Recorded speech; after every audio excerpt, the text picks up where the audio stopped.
Mettez des pouces bleus là. Faut faire péter le score là. On n'a jamais vu un agent en live. Tu sais pourquoi, Romain? Non. Parce qu'ils se cachent tous. Ils ont tous chopé le coronavirus, sauf Romain. C'est clair, je suis encore ici, moi. Là, je suis confiné, ceci dit. C'est Oui, pas, c'est pas ce qu'il y a de mieux pour bosser. Hein. ah, c'est clair. Nous, à Malte, on est confinés, mais il n'est pas du tout respecté. Ah, c'est ce que tu m'avais dit au téléphone. Ouais. Ah, il n'est pas du tout respecté, ouais. Bonjour à toutes et à tous et bienvenue dans ce live. Donc, dans ce live, on a notre super agent coronavirus, celui que je recommande à tous mes clients. Donc, c'est Romain de Sailly. Salut Romain. Salut Youssef, merci de me donner l'opportunité de m'exprimer dans ce live. Écoute, aujourd'hui avec toi Eh bien, écoute, et avec vous tous. merci à toi parce que ce n'est pas tous les jours qu'on a l'occasion d'avoir des agents d'une qualité comme toi qui sont très disponibles et qui apportent de véritables solutions. Moi, j'ai beaucoup de clients qui travaillent avec toi, je t'en ai parlé. D'ailleurs, au début, tu ne savais pas, mais Non, je savais pas du tout. voilà. Donc, du coup, je te recommande à tous mes clients parce que j'ai eu de très bons retours au niveau de tes services, de la qualité, surtout comment tu as géré le mois de décembre et le mois de janvier qui était très pénible. Sur la période du début du coronavirus, ça a marché un petit peu, puis après, il a fallu couper. Kevin m'a tout expliqué. Donc, pour ça, c'est cool. Romain, pour tous ceux qui ne te connaissent pas, est-ce que tu peux te présenter tout d'abord avant de parler du métier d'agent en lui-même? Je suis donc Romain, j'ai 43 ans, j'habite à Lille. Hein. Je suis à Lille, confiné dans mon appartement dans le Nord. Alors moi, je viens du e-commerce, j'ai à peu près de 15 ans de e-commerce derrière moi. Alors j'ai fait du e-commerce plus traditionnel à la base. J'avais un magasin, je faisais du e-commerce. Alors je vendais du matériel qui n'a rien à voir avec ce qu'on fait aujourd'hui. Hein. Je vendais des climatisations, des chaudières, des trucs qui pesaient 300 kilos. Et j'étais spécialisé sur tout ce qui était déstockage d'usine. Petit résumé comme ça. J'ai voyagé pas mal en Europe pour aller chercher des stocks. C'était intéressant, des choses qui étaient des produits qui étaient un petit peu abîmés, pas trop, qui étaient toujours vendables. Donc, j'ai commencé le e-commerce comme ça, en faisant des sites maison. Après, j'ai vendu sur le Bon Coin. J'ai vendu. Enfin, c'était une époque très, très différente. Hein. Le drop, je ne savais pas ce que c'était à l'époque. Ça n'existait pas. Enfin, ça existait dans les faits, mais ça ne s'appelait pas encore dropshipping.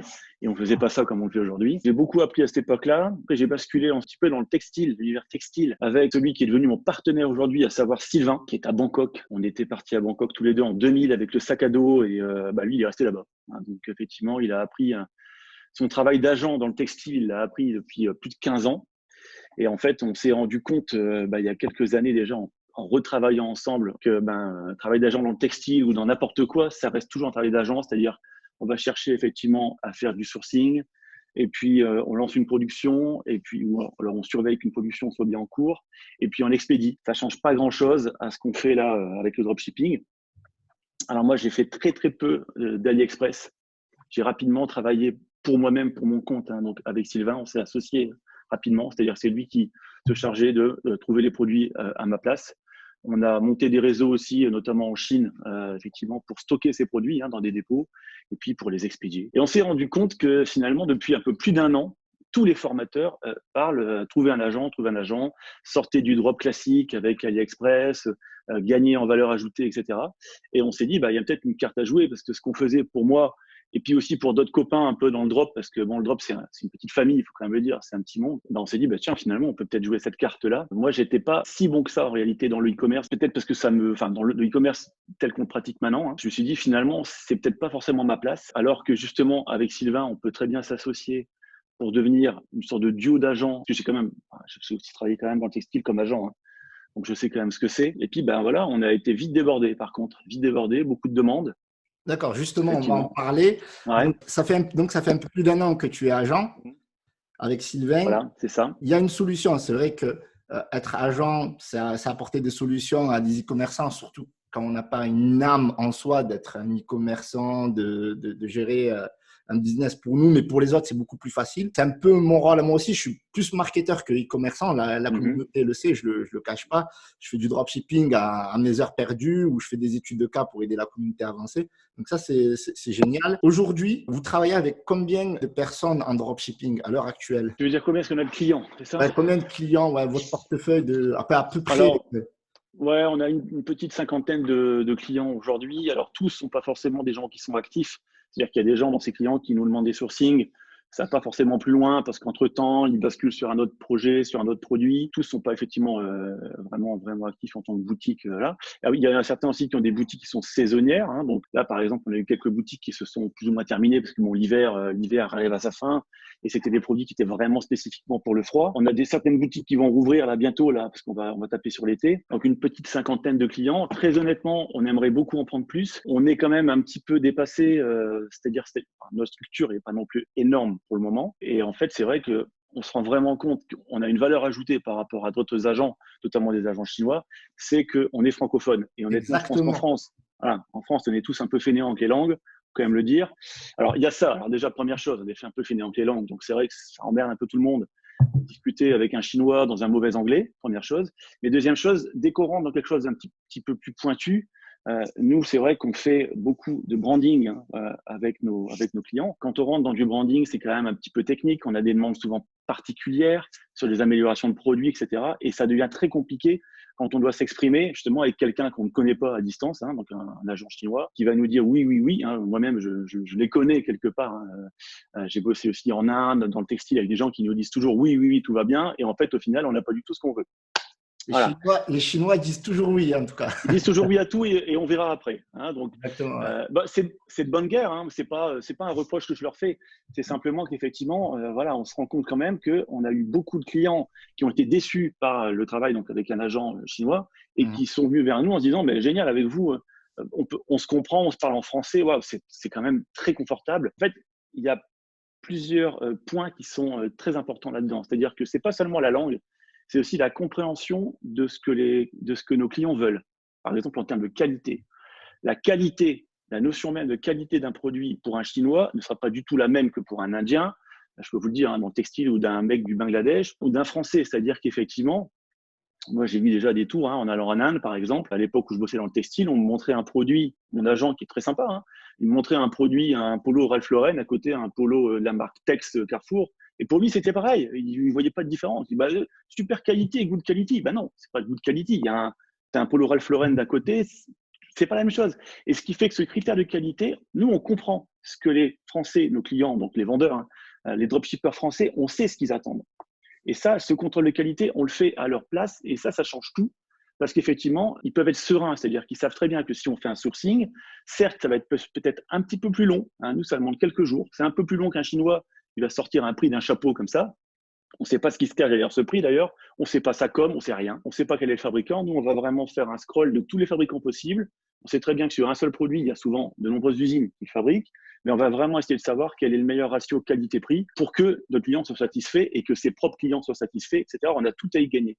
Alors qu'en général, certains agents chinois s'en foutent complètement. C'est-à-dire qu'ils vont faire un one-shot, ils vont vendre effectivement un paquet de produits comme ça et terminé. Bon, on essaie vraiment d'aller dans la durée, dans la continuité aussi avec nos clients et de vérifier vraiment la qualité du produit parce qu'on sait ce que nos clients attendent et ce que les acheteurs finaux attendent. Voilà. Ça change tout. Exactement, surtout quand on sait que les clients sont de plus en plus exigeants aujourd'hui. On le voit aujourd'hui avec le customer feedback sur Facebook, on le voit aussi avec les influenceurs où il y a beaucoup de clients qui ne sont pas satisfaits de la qualité, premièrement. Ouais. Et la deuxième chose, c'est aussi le délai de livraison. Et c'est là où vous avez une grosse solution. Est-ce que tu peux en parler d'abord du délai de livraison? Moi, je suis au courant, mais voilà, comment ça se passe pour que les clients obtiennent des délais de livraison les plus optimaux, on va dire, en temps normal, et puis après on parle. En temps normal.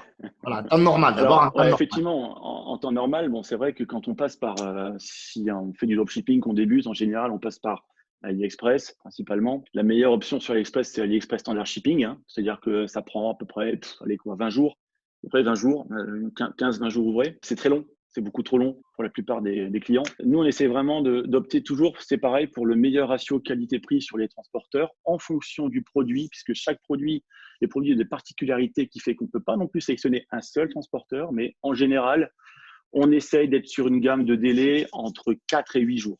C'est à peu près notre moyenne globale. Alors, il y a des particularités, hein, par exemple, les produits qui sont des produits liquides. Il y a des particularités, je ne sais pas si ça tu le sais, mais effectivement, tout ce qui est liquide, il y a beaucoup de de transporteurs qui n'acceptent pas pour des raisons de sécurité. Il n'y a que 2 transporteurs qui prennent en charge les liquides et ça prend des délais un peu plus longs, une dizaine de jours. Mais globalement, on est en moyenne sur 6-7 jours. Ça change tout aussi pour l'expérience client puisque forcément, le client va recevoir son produit rapidement. Il ne va même pas se poser la question. Enfin, très peu, du moins, vont écrire ou appeler en demandant où est mon colis. Donc, évidemment, ça réduit de manière drastique le SAV aussi derrière. Et puis, les clients sont contents de recevoir un colis relativement vite. Ils ne se posent pas de question non plus de savoir d'où vient le colis. C'est vrai qu'en plus, les colis, quand ils passent par les transporteurs avec lesquels on travaille, quand ils arrivent en France, il y a une surétiquette, c'est-à-dire que c'est pris en charge soit par Colissimo, soit par la Poste, soit par colis privé. Ça dépend un petit peu le transporteur. Ils ont des partenariats ici en France. Mais il y a une surétiquette qui vient se coller sur l'étiquette de base. Donc, il n'y a plus de chinois. Le chinois disparaît. C'est une étiquette, par exemple, Colissimo. Donc, les gens reçoivent ça relativement vite. Avec une étiquette Colissimo, ils ne se posent pas de questions. Et franchement, ça améliore énormément l'expérience client. Pour une boutique, c'est très important. Pour la note, effectivement, Facebook, c'est super important. Et pour le SAV, voilà, il n'y a pas de demande de remboursement. Même mentalement, c'est important. C'est-à-dire qu'on n'est pas harcelé comme ça par des gens quotidiennement. C'est une arnaque, c'est une escroquerie, etc. Ça change vraiment tout. Surtout les badges qu'on a l'habitude de voir sur les sites de dropshipping, Colissimo, Chronopost, avec des packaging qui sont Ouais. sur AliExpress. C'est ça. Bah là, du coup, tu peux mettre ton badge Colissimo, effectivement, et ça va arriver en réalité par un Colissimo. Donc, c'est vrai. C'est vrai. Là, il n'y a pas de mensonge. Là. Exactement. Et pour tout ce qui est, alors, pour tout ce qui est normes, on va dire CE, la plupart du temps, ben, c'est ça la norme l'essentielle, quoi. Ouais. Comment ça fonctionne? Comment est-ce que vous avez un check là-dessus? Bah là, effectivement, alors là, c'est vraiment la spécificité de Sylvain, plus que la mienne. Lui, donc, il a travaillé pour des grandes marques textiles. Il travaille toujours d'ailleurs pour certaines grandes marques textiles, notamment Eden Park, des marques qui sont quand même assez importantes et qui ont des critères de qualité aussi, là aussi assez drastiques, cahier des charges assez drastique.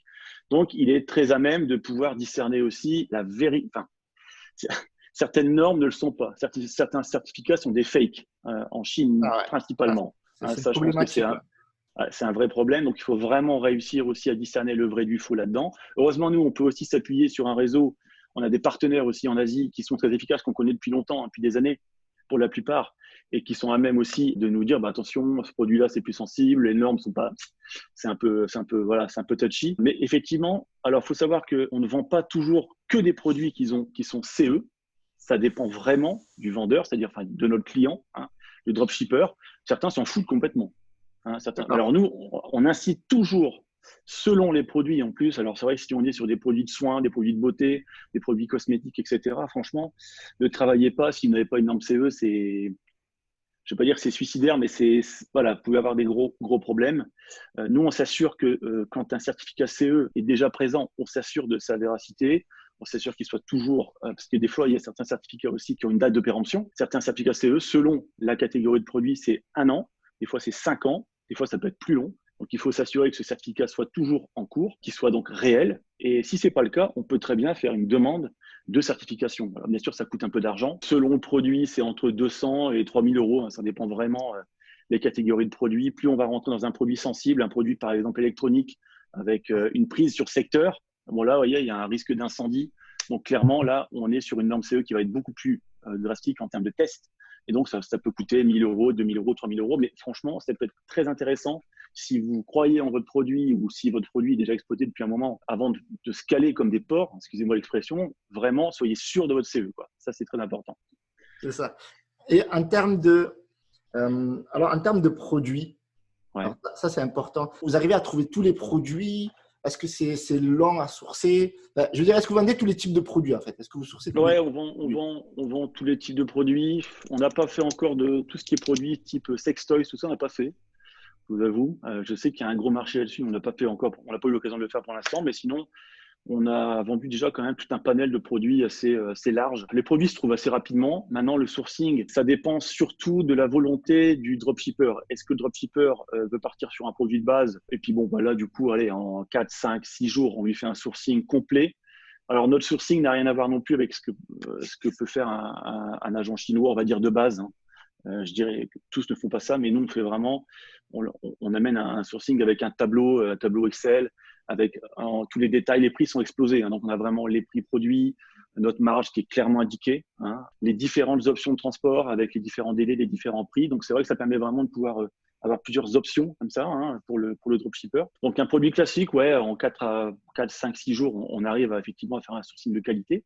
Et puis après, si le dropshipper se dit, bah oui, moi j'aimerais faire du branding, etc., bon, évidemment, il y a une phase de développement qui va être plus longue, puisqu'il faut passer par un graphiste, on va faire un packaging, on va passer des fois effectivement par un cartoniste qui est extérieur à l'usine. Il faut qu'on négocie les minimums avec l'usine pour pouvoir faire effectivement des modifications sur le produit. Là, ça peut prendre des fois 3 semaines, 1 mois. Donc effectivement, il faut le prévoir à l'avance. C'est rare qu'un dropshipper se lance directement dans le branding sur un produit sans l'avoir déjà exploité. Oui, il faut le valider, il faut être en période de scaling, d'optimisation, que les gens ils aiment ce produit et que pour lui ça marche, qu'il ait la trésorerie, qu'il puisse gérer son budget. C'est pas juste il va réussir un petit peu sa publicité, puis après ça va plus marcher et c'est fini, quoi.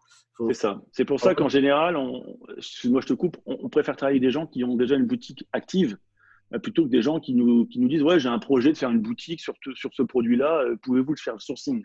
Non, honnêtement, ça marche pas comme ça. Nous on marche pas comme ça. On marche avec des gens qui ont déjà. C'est exactement ce que j'explique à mes clients. C'est d'abord, il faut vendre les produits, avoir un budget préétabli pour être sûr d'assurer derrière. Parce que ce que je dis toujours, l'agent, il est gentil, l'agent.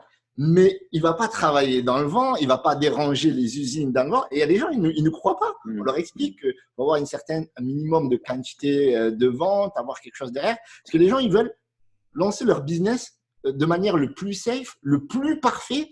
Et au final, ils ne se lancent jamais. Mais bien sûr. C'est ça la problématique. Comment ça fonctionne? Voilà, quelqu'un qui te contacte demain, il dit « Ouais, j'ai vu le live, c'était super cool. Comment on fait maintenant ?» Alors effectivement, des gens comme ça, il y en a beaucoup qui me contactent tous les jours.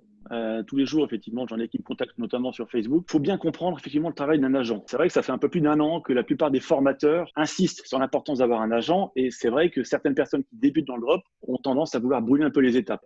On ne travaille pas avec un agent quand on débute dans le drop. Il faut déjà avoir une bonne trésorerie. Parce que effectivement, l'agent, en dehors du fait qu'on ne travaille pas pour rien, c'est-à-dire que vous allez immobiliser une partie de votre trésorerie pour acheter un stock. Il y a des minimums pour pouvoir négocier des prix sur ces stocks de manière que ce soit intéressant pour vous et pour nous, bien sûr. Il y a des minimums. Donc, il faut acheter un stock d'avance. Il y a trop de personnes qui viennent me voir et qui me disent du coup, on vous paye en fonction des commandes de manière journalière. Non, on n'est pas AliExpress. C'est-à-dire que vous payez vos commandes avant. Vous payez vos produits avant. Alors, je vais expliquer après dans le détail qu'on distingue vraiment le transport de l'achat produit. Ça, j'expliquerai ensuite. D'accord. Mais c'est vrai qu'effectivement, tous ces clients qui me contactent, nous, on ne prend pas de personnes, on ne prend plus de personnes. On l'a fait un petit peu au début, mais c'est vrai qu'on ne le fait plus. Des gens qui font moins de 20-30 commandes par jour, ne passez pas par un agent. Validez vos produits avec AliExpress. Même si vous avez des mauvais avis pour commencer, ce n'est pas très grave. Tentez de faire au mieux. Mais essayez déjà de valider votre produit. Est-ce que votre produit résout un problème? Est-ce que votre produit, ce n'est pas un produit tendance qui va flamber comme ça en 1 mois et puis après c'est terminé? Parce que si vous achetez un stock et dans 1 mois, le produit si c'est un winner, effectivement, qui a été surexploité en 1 mois ou 2 et c'est terminé, c'est trop tard. Et ce produit, une fois qu'il a été acheté, honnêtement, c'est très compliqué. C'est-à-dire que les usines ne reprennent pas comme ça les produits. Ou alors, si certaines usines acceptent de les reprendre, le problème, c'est qu'ils vont les reprendre. Ils ne vont pas les reprendre au prix où on les a vendus. C'est-à-dire qu'ils vont faire en sorte d'en tirer aussi un bénéfice et vous allez y perdre pas mal, beaucoup d'argent. Et nous aussi, d'ailleurs, par la même occasion. Ce qui fait qu'on préfère travailler avec des gens, c'est vrai, qui font déjà un minimum de commandes, 20, 30 commandes minimum par jour en moyenne sur le mois. C'est vraiment le minimum. Au moment, on travaille avec des gens qui font 500, 600, 800, 1000 commandes par jour. C'est beaucoup plus intéressant pour tout le monde. C'est-à-dire que nous, effectivement, on peut se défoncer vraiment pour ces personnes parce que c'est rentable aussi pour nous. Donc, il ne faut vraiment pas brûler les étapes. Il faut vraiment aller tranquillement. Il faut valider son produit. Et quand vous sentez au bout de quelques semaines, quelques mois, vous tenez un produit, faites appel à un agent. Contactez-moi, on verra ce qu'on peut faire ensemble. Exactement. Donc maintenant, situation de coronavirus. Jusque-là, c'était un monde parfait. Est-ce que pendant le coronavirus, déjà, le dropshipping, ça marche? Première question. Alors, voilà, il y a vraiment… oui, le dropshipping, ça marche toujours. C'est juste plus compliqué, mais il y a aussi des opportunités. C'est-à-dire qu'effectivement, il y a 2 types de personnes face à cette crise qu'on vit. Il y a les prudents, donc les frileux qui vont effectivement arrêter leur boutique, ou du moins mettre en pause la boutique, en se disant on laisse passer effectivement la vague, c'est très compliqué. Et il y a d'autres personnes qui vont se dire au contraire, on va essayer d'en profiter peut-être pour faire des tests, justement pour se caler. Ça dépend vraiment du produit qu'on exploite. On peut s'en rendre compte, nous, avec Sylvain, on en a parlé encore ce matin au téléphone, on s'en rend bien compte, là, même simplement sur ce week-end, on a dans notre portefeuille client, hein, donc on a des boutiques qui se sont mis en pause, on n'en parle pas, donc du coup, on ne peut pas vraiment avoir d'avis vraiment sur l'activité pendant le virus. Mais on a des boutiques aussi de certains produits qui ne marchent plus du tout. Les gens se focalisent, les clients, les acheteurs, les Français se focalisent sur autre chose, ils ont d'autres impératifs. Ces produits-là ne les intéressent plus et on sent vraiment il y a une baisse des ventes énorme. Et puis, il y a d'autres produits qui sortent vraiment du lot. Et je pense qu'il faut vraiment se dire, mais est-ce que ce n'est pas le meilleur moment pour justement tester certains produits, tester des boutiques? Le CPM s'est effondré sur Facebook, le coût de la pub s'est effondré sur Facebook. Je pense que justement, il y a beaucoup trop de gens qui sont en pause. Ça laisse de la place pour les audacieux. Et c'est le moment de faire des tests. C'est le moment alors de faire des tests pour ceux qui débutent, pourquoi pas, ou ceux qui ont une idée de produit en disant, bah, tiens, on va essayer, creusons-nous la tête, qu'est-ce qu'on peut exploiter comme produit? Par exemple, je peux déjà vous dire ça, sur l'expérience qu'on a là sur la dernière semaine, on a des boutiques sur tout ce qui est beauté pour femmes, bah, ça explose. Il y a plus de ventes en ce moment qu'avant. C'est-à-dire que je pense honnêtement que les femmes sont coincées à la maison. Elles ont toujours envie d'être belles, elles ont envie de se maquiller, elles ont envie de se… Alors, je ne vais pas citer de produits, hein, vous imaginez bien. Elles ont du temps à tuer devant leur ordinateur. Elles peuvent plus… Alors, n'y voyez, c'est pas misogyne ce que je dis, mais je veux dire, elles peuvent plus faire les boutiques. Même ma femme, elle me disait, ouais, je peux pas aller chez Sephora, il manque de la crème, etc. Bon, voilà. Petit exemple. Eh ben, elles ont envie d'acheter en ligne. Et on voit que certaines boutiques, vraiment sur les boutiques pour femmes, et les boutiques de soins et de beauté, ça explose. On a plusieurs cas comme ça explose. Ce qui est intéressant aussi, c'est les boutiques concernant les enfants. Tout ce qui touche aux jouets, on en a parlé ensemble, tu sais, je t'avais parlé de ce modèle de locomotive là. Tout ce qui est loisirs créatifs qui va tenir les enfants éloignés des écrans. Parce que c'est vrai que bon, bah là, pendant 2 semaines, on a eu 2 semaines de confinement, on a mis les gamins un petit peu devant la télévision, tout ça. Maintenant, bon, on se dit, on n'est pas non plus des mauvais parents à laisser les gamins. Moi-même, hein, j'ai 2 enfants, donc ils vont pas passer la journée devant la télévision, mais en même temps, il faut bien les occuper. Hein, on a tous du boulot, c'est pas évident. Ouais. Et ça va durer encore plusieurs semaines. Donc ça, c'est aussi une thématique d'objet qu'on peut lancer, mais en ce moment, là, tout de suite, tout ce qui est loisirs créatifs pour enfants. C'est ça. En plus, tu disais les débutants. Et là, c'est très important parce que la plupart des personnes qui se disent il y a le coronavirus, on ne se lance pas. Et j'avais fait une vidéo là-dessus. Tu vois, j'avais fait une vidéo sur YouTube. Je ne sais pas si tu as eu l'occasion de la voir, mais j'avais dit en fait, c'est jamais le bon moment pour se lancer. Tu vois, l'été. Il y a toujours une excuse. Ouais, exactement. Noël, c'est chaud, les CPM sont chauds. L'été, les gens, les maillots de bain, il y a des problèmes de taille. Les gens, ils sont à la plage, ils ne vont pas acheter. Les soldes, il y a trop de concurrence. Mais aujourd'hui, pour apprendre, ne serait-ce que juste Facebook Ads, tu vois, juste apprendre Facebook Ads, de ne pas avoir des CPM qui sont trop chers.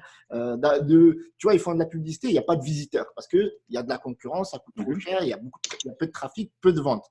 Alors qu'aujourd'hui, c'est vraiment le meilleur moyen déjà, rien que de tester la machine, surtout si on a mis les mains dans le cambouis, entre guillemets. Donc, surtout que là, déjà, tu es en train de nous donner des produits. Les amis, AdSpice, leur puce, le feed Facebook, tout est bon pour sourcer des produits. Vous connaissez tout ça déjà. Donc, alors là, on a dit les produits pour les enfants, les produits pour les femmes. Donc, moi, j'avais fait le sport à la maison aussi. Hein. Tout ce qui est sport à la maison. Ça, c'est… Fitness, ouais. Fitness à la maison parce que les gens sont coincés. Alors on va faire un petit footing autour du quartier, mais je veux dire rapidement, on se rend compte que ça suffit pas. Quelqu'un qui est sportif, c'est moyennement mon cas, hein, je vous le dis, mais je vois bien effectivement que les produits là, c'est pareil. Hein. Si je prends l'exemple de nos clients, les boutiques où ils ont des articles de sport à la maison, ça marche très très bien. Il y a une augmentation des ventes également, ça marche très bien. Et le confinement va continuer, c'est ça le confinement va continuer. Le confinement va continuer et on n'est pas sûr. La dernière fois, j'avais vu un journaliste qui disait que ça peut durer jusqu'au mois de juin. Pas le confinement. Alors, pas le confinement, mais cette psychose qui tourne autour du coronavirus.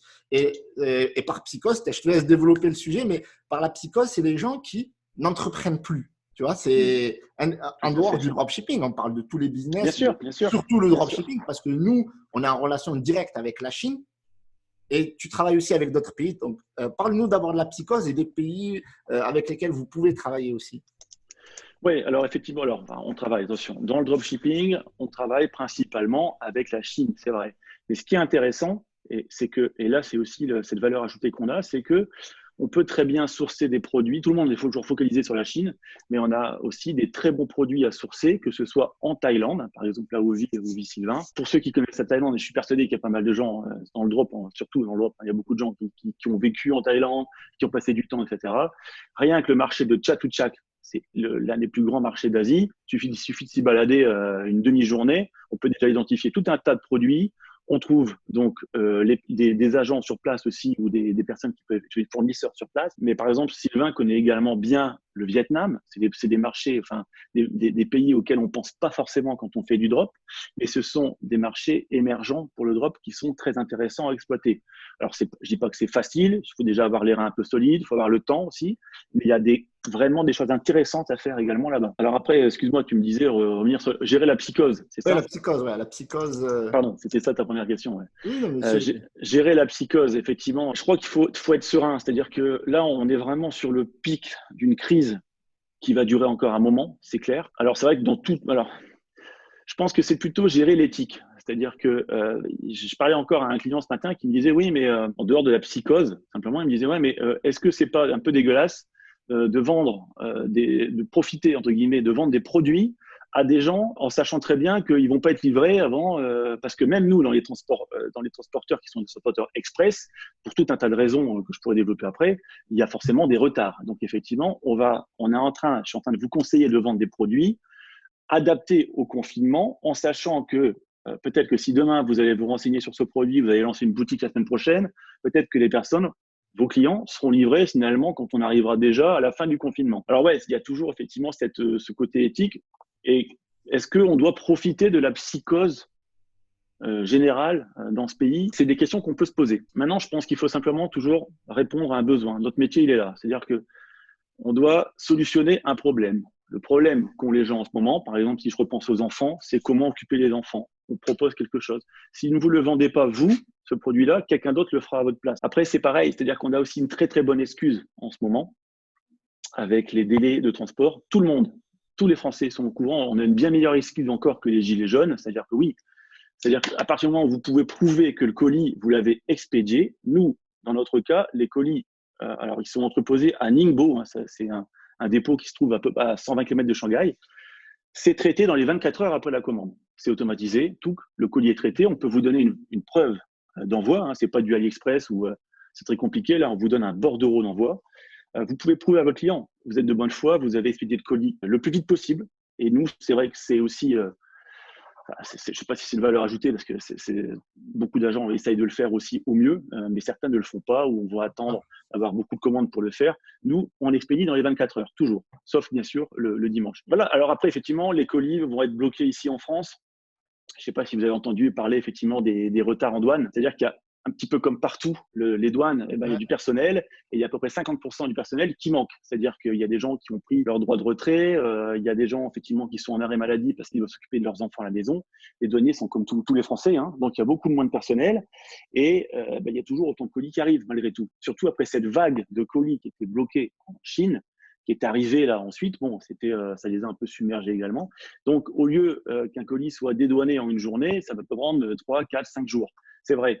C'est vrai aussi que si, par exemple, c'est la Poste qui prend en charge le colis en sortie de douane pour les derniers kilomètres, hein, pour livrer chez votre client final, la Poste ne travaille plus que 3 jours par semaine. Il faut le savoir, 3 jours par semaine. Colis privé, c'est pareil.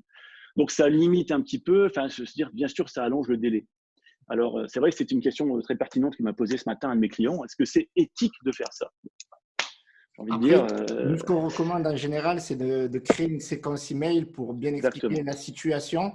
Et en plus, Facebook est au courant, ils mettent ça sur le business manager. D'accord. Alors, si vous êtes débutant, vous allez le voir sur le business manager. Si vous faites déjà de la publicité, vous le savez déjà.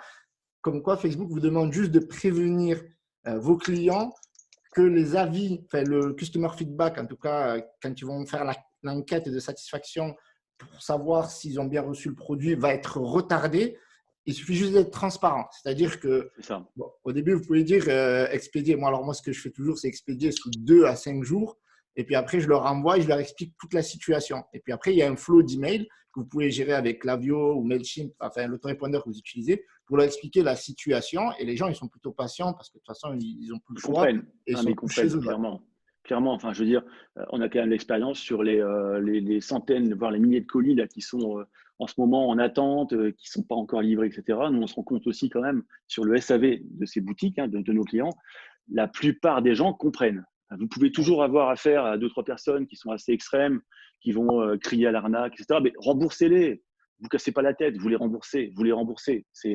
Et en plus, si les coûts publicitaires s'avèrent être vraiment très bas, Ouais. ben, il y a des grosses opportunités de marge et donc normalement… Bien sûr, vous pouvez vous permettre d'avoir quelques clients un petit peu emmerdeurs que vous allez rembourser pour être tranquille, mais la plupart des gens vraiment sont compréhensifs. Et comme tu dis, comme le coût de la pub est très bas, c'est le moment d'y aller, c'est le moment de taper. Donc vous allez effectivement faire une meilleure rentabilité. Donc je pense que vous pouvez vraiment vous permettre, c'est justement le moment de se lancer à mon sens.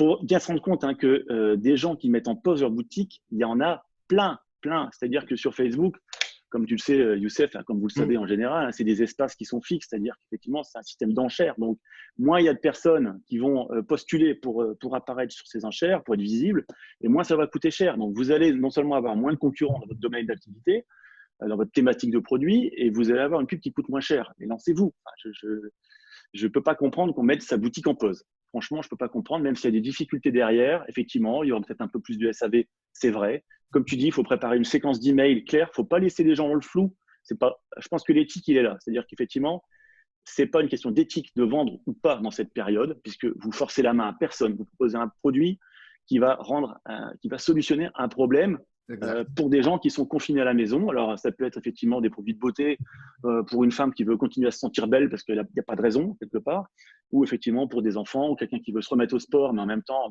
s'il est confiné, l'été arrive, qu'est-ce que je vais faire? Eh ben, il va s'acheter une solution pour faire du sport à la maison. Je pense qu'il n'y a pas question d'éthique là-dedans. Par contre, l'éthique qui va se placer dans la deuxième étape, c'est effectivement tenez informer vos clients des difficultés qui ne sont pas de votre fait. C'est un cas majeur, enfin, c'est un problème mondial. Ben, on n'y peut rien quelque part. Et je pense que déjà, il y aura déjà des problèmes économiques de manière globale qui sont déjà suffisamment importants pour ne pas que ça vous impacte vous non plus directement en vous disant ben là, j'arrête tout, j'ai plus d'argent qui rentre, c'est terminé. Oui, puis en principe, la plupart des gens sont confinés chez eux. Donc, qu'est-ce que vous faites chez vous? C'est ça la véritable Ben, c'est question. ça, c'est ça. Soit vous voulez créer un business et vous lancez vraiment, soit ben, vous allez faire toujours attendre et puis reprendre une vie normale lorsque tout recommencera, quoi. Enfin, ça serait dommage. Ça serait dommage. Ouais, ça serait dommage en fait pour ceux qui… Je parle surtout à ceux qui veulent se lancer dans le dropshipping ou qui se sont lancés un petit peu, que c'était un peu dur, etc., de ne pas saisir cette opportunité de comprendre ne serait-ce que la machine Facebook et le temps qu'ils sont chez eux à ne rien faire au final, à regarder BFM Télé, ça je le dis. En flippant. Regarde, ouais, voir BFM Télé, etc. Qui est mort, combien de morts, etc. Ça ne vous apportera pas du beurre sur les épinards, ça c'est clair. Et c'est vrai, non mais tu as raison, c'est vrai que tout le monde se trouve des excuses. Et il faut bien se dire une chose aussi, il faut bien garder en tête ça, c'est que là, on traverse une crise qui va être extrêmement longue. Ça ne va pas s'arrêter, comme tu l'as dit tout à l'heure, ça ne va pas s'arrêter quand le confinement va s'arrêter. On ne sait même pas quand d'ailleurs. Il y aura ensuite ce qu'on appelle le déconfinement. Donc ça ne va pas du jour au lendemain, vous pouvez sortir et reprendre une vie normale. Non, ça va se faire par étapes. Il y aura encore une psychose quand même un peu générale. J'imagine bien que les gens ne vont pas ressortir et vivre tout à fait normalement comme avant tout de suite. On a peur d'une deuxième vague. Alors vous allez dire quoi? Vous allez dire non, mais je vais attendre que la deuxième vague est passée, on ne sait pas quand. Peut-être pour plus tard. Non, ne repoussez pas. Et par exemple, si on parle simplement des transports, c'est vrai que le prix des transports en ce moment, il a quand même augmenté. Il a augmenté, il y a des soucis. Ce matin, effectivement, on a eu des mauvaises nouvelles. Il y a carrément des lines, donc des lignes de transport qui ont été supprimées. Pourquoi? C'est très simple. Alors, pour expliquer ça simplement, il y a jusqu'à 90% des avions de fret qui ne partent plus pour l'Europe. C'est énorme. Et en fait, ce qui se passe, c'est que vous avez peut-être entendu parler de l'aéroport d'Orly qui est fermé à partir d'aujourd'hui, ce qui fait que la majorité des vols sont rabattus sur Roissy. Et pour tout ce qui touche au fret, c'est une histoire d'accréditation, simplement, pour pouvoir atterrir. Et ben, effectivement, il y a beaucoup de compagnies de fret qui ne sont pas des compagnies essentielles. Donc, tout ce qui touche à l'alimentaire, aux produits de soins, tout ça, il n'y a pas de souci, ils peuvent arriver. Mais effectivement, voilà, il y a beaucoup d'avions effectivement, qui ne peuvent plus atterrir en France. Et donc, ces colis ne sont pas traités. Alors, le problème, c'est que du coup, le transport coûte plus cher au départ en Chine. Il y a un délai aussi un peu plus long d'expédition puisque les colis font la queue, entre guillemets, pour rentrer dans l'avion, vu qu'il y a moins d'avions. Et forcément, le prix des places est plus cher. Ça, c'est clair. Alors maintenant, j'ai aussi des clients qui m'ont dit « Ouais, mais si c'est cher comme ça, je préfère laisser passer la crise. » Mais je peux déjà vous dire que, OK, les prix vont peut-être vraiment monter en flèche là, pendant le mois d'avril, mais ça ne va pas redescendre comme avant. C'est-à-dire qu'il y aura une perte de rentabilité énorme pour les compagnies aériennes, notamment pour les compagnies de fret, qui va s'étaler ensuite sur le reste de l'année. C'est-à-dire qu'effectivement, c'est un peu comme pour le pic de l'épidémie, hein, ça ne va pas redescendre en flèche d'un coup comme ça, et on va revenir au prix de fin d'année l'année passée. Non, c'est pas vrai. C'est-à-dire qu'il y aura des prix qui seront de toute façon plus hauts. Si vous avez cette excuse-là aussi pour vous dire, bah non, mais je vais attendre vraiment que les prix vont redescendre, bah vous pouvez attendre des mois et des mois. Ça ne va pas redescendre comme ça. Il faut trouver d'autres solutions. Partez sur un produit plus rentable, augmentez vos prix, donnez la valeur ajoutée à votre produit, faites du branding, faites quelque chose pour simplement augmenter votre panier moyen. Voilà. Exactement, c'est ce qu'on appelle en clair, en économie, on appelle ça l'inflation. C'est pas parce que on n'a pas beaucoup vendu avant qu'on va vous faire des prix bas parce qu'il n'y a pas beaucoup de demandes. Voilà. C'est ça. Donc, du coup, c'est pour ça que le prix de l'essence ou le prix du gasoil à la pompe, il ne va pas baisser tout simplement parce qu'il y a eu une baisse du baril ou le cours du pétrole, il a baissé. Ça ne fonctionne pas comme ça. C'est justement parce qu'il n'y a pas beaucoup de demandeurs que les prix augmentent.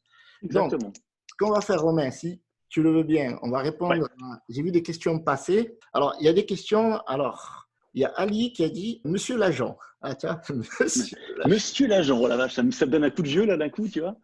Monsieur l'agent, je prends du stock et j'aimerais me faire livrer au Maroc. C'est jouable de ton côté? Ouais, alors c'est bien sûr. Pour l'instant, on n'a pas eu l'occasion de livrer au Maroc. Quelque part, on peut livrer partout dans le monde. C'est pas tellement un problème. Il faut simplement faire dans le sourcing. Donc, il y a le sourcing du produit, puis après, il y a le sourcing du transport. C'est-à-dire qu'il faut qu'on trouve le bon transporteur avec le bon ratio délai-prix pour que ce soit effectivement intéressant, puisque le nerf de la guerre dans le drop, c'est le prix du transport. C'est pas le prix de l'article. Le prix de l'article, en général, il est relativement bas. Ce qui coûte cher, c'est le transport. Alors, est-ce qu'effectivement, on va trouver un transporteur qui livre au Maroc pour un bon prix? J'imagine que oui, ça doit se trouver. Il n'y a pas de souci, mais c'est difficile de répondre comme ça. Il faut faire une étude de prix sur le produit. Voilà.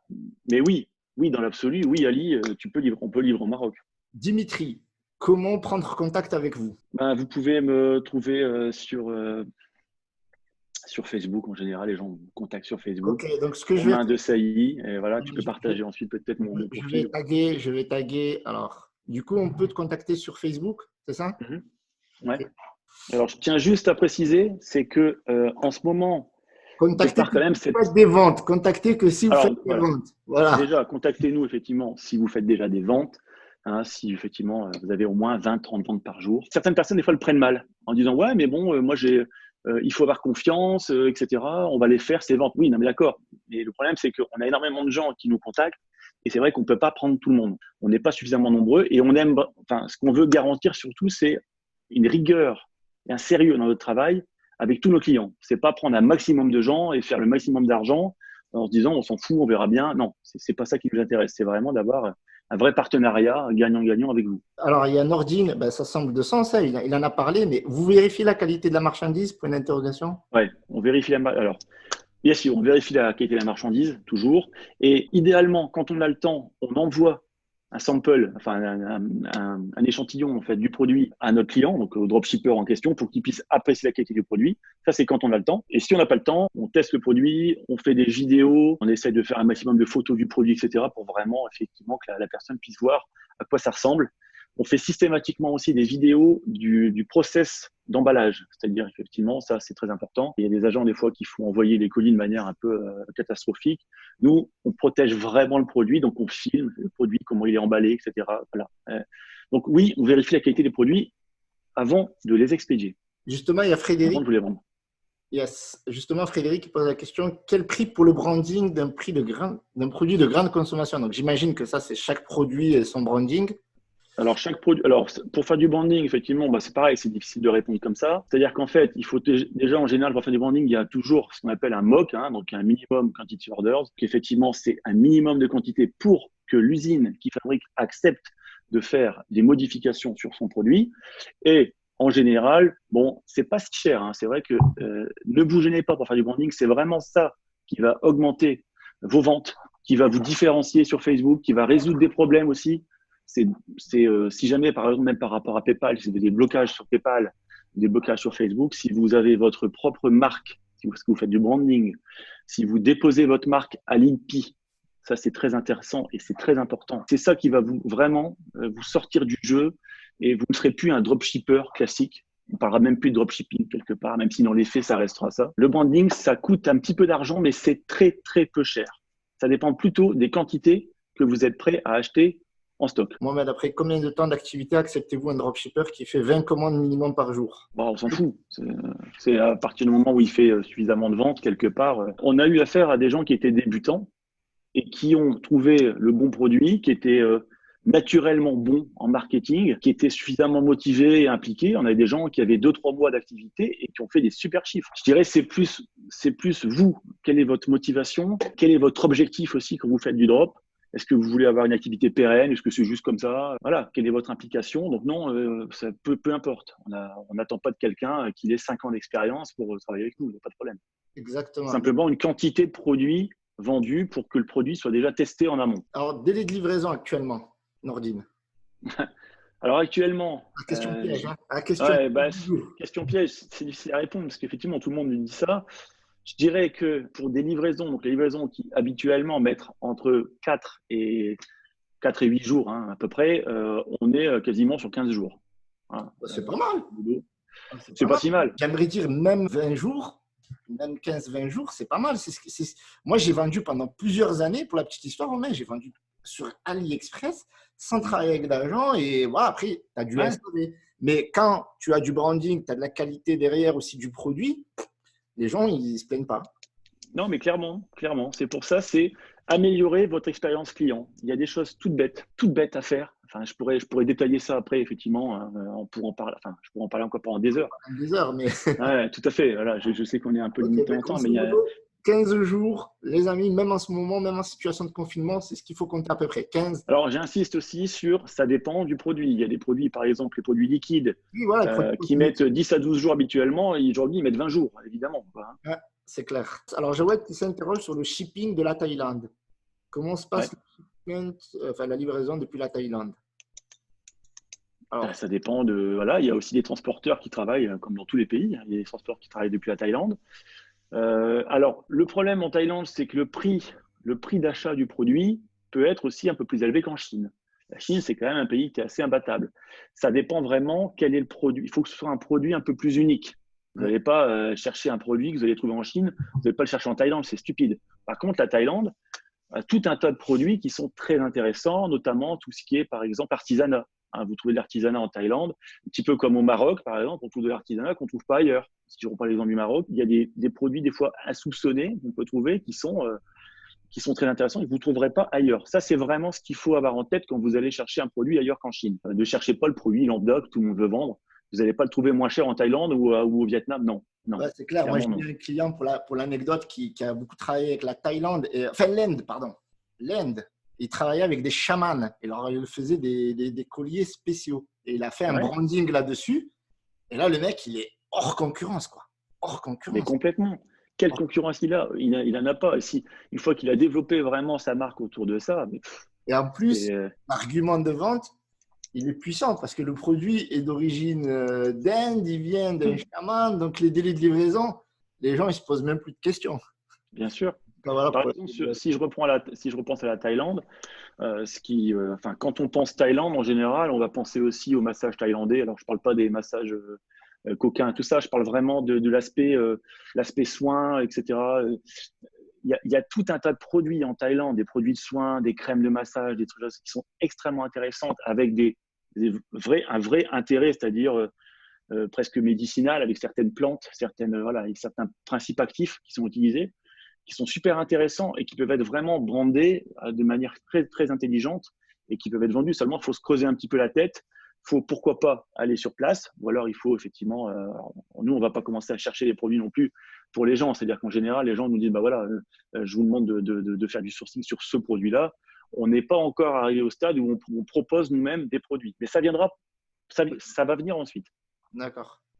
C'est vrai que la Thaïlande, si on y réfléchit un peu, entre tout ce qui est accessoires, bracelets, tout ce qui est tapis, il y a des petits trucs. Il y a un gros marché. Alors, Mike qui dit, est-ce qu'on peut utiliser encore e-packet de la Chine vers l'Europe? Ouais, alors e-packet, nous, on l'utilise très peu. Dans des cas particuliers, par exemple, il y a des transporteurs qui ne livrent pas certaines îles, comme la Corse ou les Dom-Tom. Donc, on utilise e-packet dans ces cas-là. Maintenant, c'est long, hein, e-packet, c'est très long. Hein. Actuellement, j'ai pas eu connaissance qu'il y avait des soucis avec e-packet en ce moment. J'ai un bon produit à tester, mais le fournisseur utilise e-packet. C'est juste pour tester, très bien. À l'époque, ça avait une bonne réputation. Oui, alors, c'est-à-dire que pour moi, e-packet, je mets ça au même niveau qu'AliExpress Standard Shipping. C'est-à-dire que Ouais. c'est. Alors, il y a pire. Ouais, voilà, c'est plutôt ça. Il y a pire. Là, il y a Dimitri. Il y a bien mieux aussi. Dimitri, il a dit, j'ai plus de 800 commandes. Eh ben, contacte Romain, pas de souci.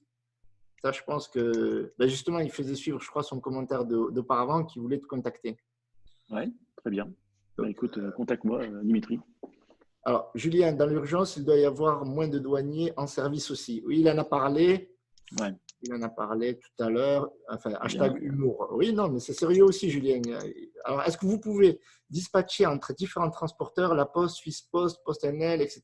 Alors, on peut dispatcher, c'est-à-dire qu'en fait, ça dépend des pays de destination. C'est ça la question? Je n'ai pas compris. La question, c'est est-ce que vous pouvez dispatcher entre différents transporteurs, la Poste, Suisse Post, PostNL, etc. Ben, oui, ça dépend effectivement du. Alors, oui, c'est-à-dire qu'effectivement, on a des clients qui vont livrer en France, en Hollande, en Belgique, en Suisse, etc. Donc, ça, il n'y a pas de problème. Ouais. Pour un seul produit, ça peut partir pour différents pays et donc ce sera pris en charge à l'arrivée par différents transporteurs locaux. Ça, il n'y a pas de souci. Alors, Mohamed, hello, avez-vous une passerelle d'intégration pour les commandes sur Shopify? Ouais, tout à fait. On utilise deux types d'ERP, il n'y a pas de souci pour automatiser les commandes. Est-ce qu'il y a une dernière question, les amis? On va prendre une dernière question pour le jeu. Si jamais quelqu'un a une dernière question, je n'ai pas vu d'autres questions passer. Alors, l'objectif, c'est de répondre à toutes les questions. Malheureusement, on ne peut pas répondre à 10 millions de questions non plus. Mais s'il y a une dernière question, on veut bien la prendre. Et puis après, je donnerai la main à Romain pour qu'il fasse le mot de la fin. C'est très technique. Quid de votre responsabilité si un de vos fournisseurs est détaillant en termes de qualité? Défaillant, pardon. Défaillant. Ah, bah défaillant, bah alors oui, alors c'est déjà arrivé. C'est déjà arrivé effectivement avec certains produits, par exemple, sur la quantité. Hein, il se peut très bien qu'il y ait certains produits qui ont un problème de conception.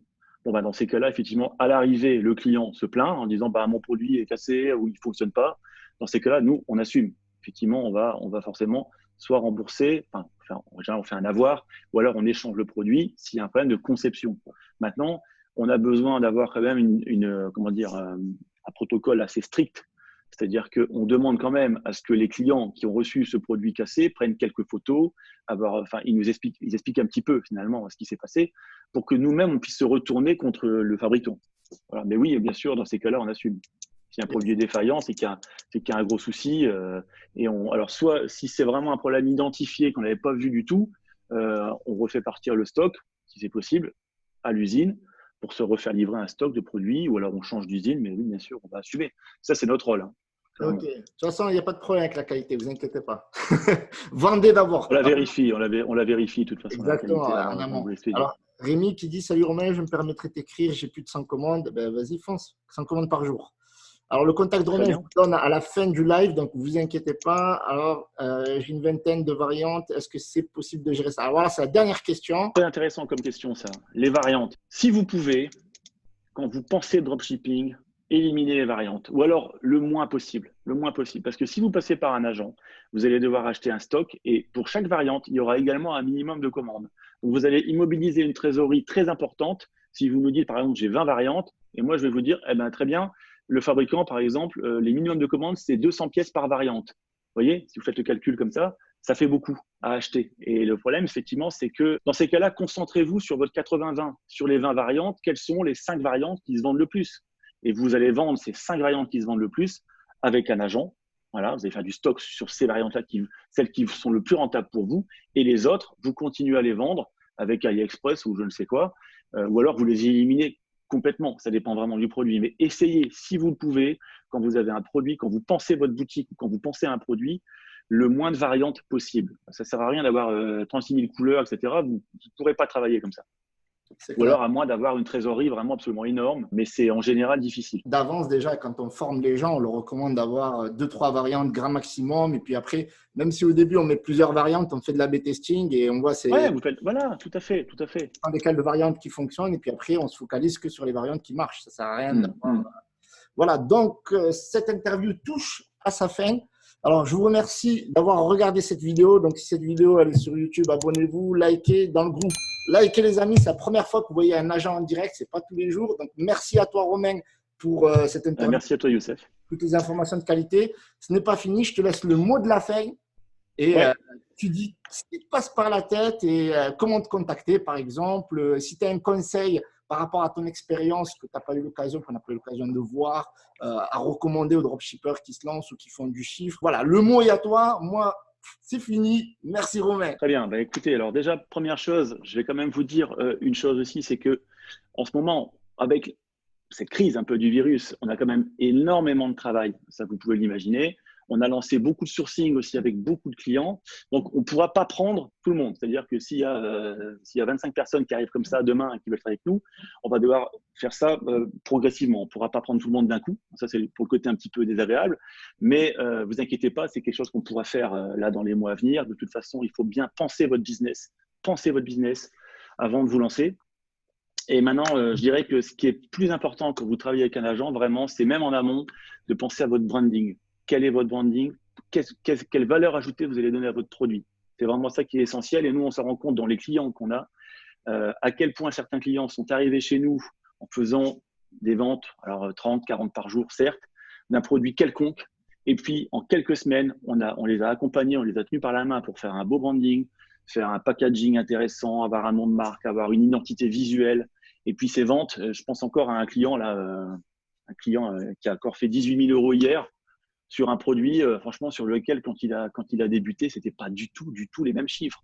On est en plein confinement et le gars fait 18 000 € hier, il a fait 16 500 € il y a 2 jours.